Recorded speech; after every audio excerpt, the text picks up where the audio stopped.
Hey everybody, a couple weeks ago I made a video, and in the video I admitted to owning a small collection of dinosaur figures. And I said at that time I thought I might want to add to my collection.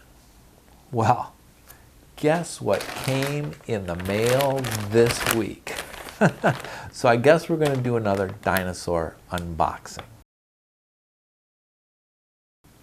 But before we do, I want to tell you about another project Deborah and I have been working on. Over the past year, we've been making a web series called The Portal. It's a lot of fun, and we want to invite everybody to stop by and take a look. It takes place a few weeks into the pandemic when everybody was going crazy about the lockdown and what to do. It's a bit of a murder mystery. Actually, it's a lot of a murder mystery, as Deborah, who's been doing some astral projection to escape the pandemic lockdown, discovers a body in her dreams. And when no one believes her, she enlists the aid of her nephew Philip to help her figure out what's going on. And over the next 8 episodes, she gets knee-deep in this crazy mystery with all of these wild characters. Stop by and check it out. We think you'll like it. It's a lot of fun. It really captures this period.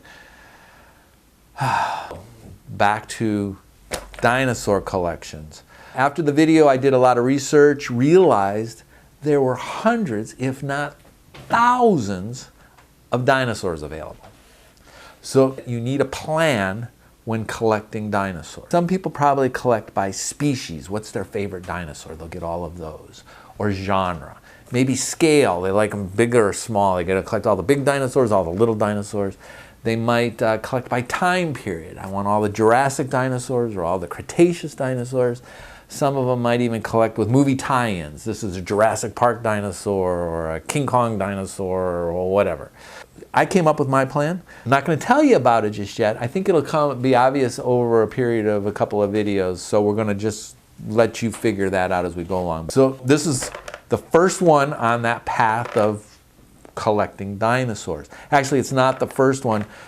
My Diplodocus, which you saw in the last video, is the first dinosaur on this new path, which I added to the collection. This will be the new one. Now this one is really kind of exciting to me. Based on the research, this is a mind blower, goes in a very different direction than the Diplodocus, and I think some people are going to be really surprised. Maybe not others, but it's going to be a lot of fun. So let's see. Let's open it up and find out what this is. I can't wait. It's been sitting around the house because Debbie wouldn't let me do this video. And it's just been eating me up. So I'm going to open this up and see what we got. Oh, this has got, this is interesting. I'm going to put this aside. We got a dino cam here we're going to turn on and start recording because I might want to, it does have a tag. So this is from Safari Ltd, which is a really big manufacturer from Florida. I don't know if you can see it. It's got a little tag on it. I guess I should. Not supposed to remove the tags, but I think what I'll do is I'll take this tag off. I've got to save this. This is a T-Rex, but this is a very different T-Rex from the one I showed you last week. And you can see that in the dino camera. Let's see the camera here. Can you see that? Okay, I'm going to set it back here first. This is a feathered T-Rex. Now, there's a couple of important things about this. If you notice, and we'll go into the dino cam for this one too. I'm going to go in real close. If you notice, this is a T-Rex that has feathers on it. He is beautifully feathered. Notice this thing here, down along his tail, is all feathers. Is that fabulous? So this is very different from my other T-Rex in my collection, which is this T-Rex. Now, scale is obviously, they're not quite the same scale, obviously, so that's one issue we're going to have to deal with. But I had suggested in my previous video that this T-Rex was a pre-Jurassic Park T-Rex. Well, in fact, he's not. He's a post-Jurassic Park T-Rex. Since then, scientists have decided that T-Rex looks quite a bit different.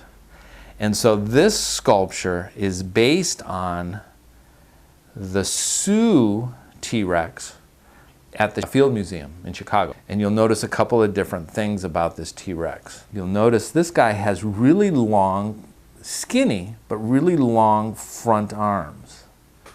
You notice this guy has teeny tiny front arms. These are more of what it actually looked like.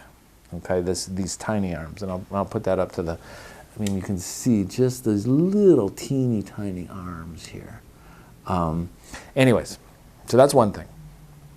Another thing you'll notice is that this T-Rex is standing more straight up, whereas this one is more flat. And again, like the Diplodocus, he's done this. And obviously the third thing are the feathers. This is the feathers. A couple of years ago, scientists had discovered a smaller theropod that had feathers on it. And everybody said, oh, they all had feathers. We knew there was a connection to the birds. They've got feathers. And so they went bonkers and said, well, if he had it, T-Rex might have had it. Well, in reality, they haven't actually found a T-Rex with feathers, but they're speculating that it could possibly have.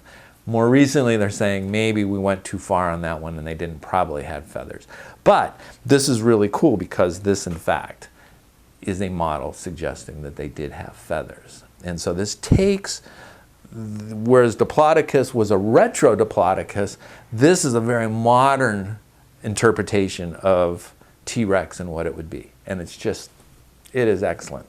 So anyways, let me give you one last close look on the dino cam here. If you can see him.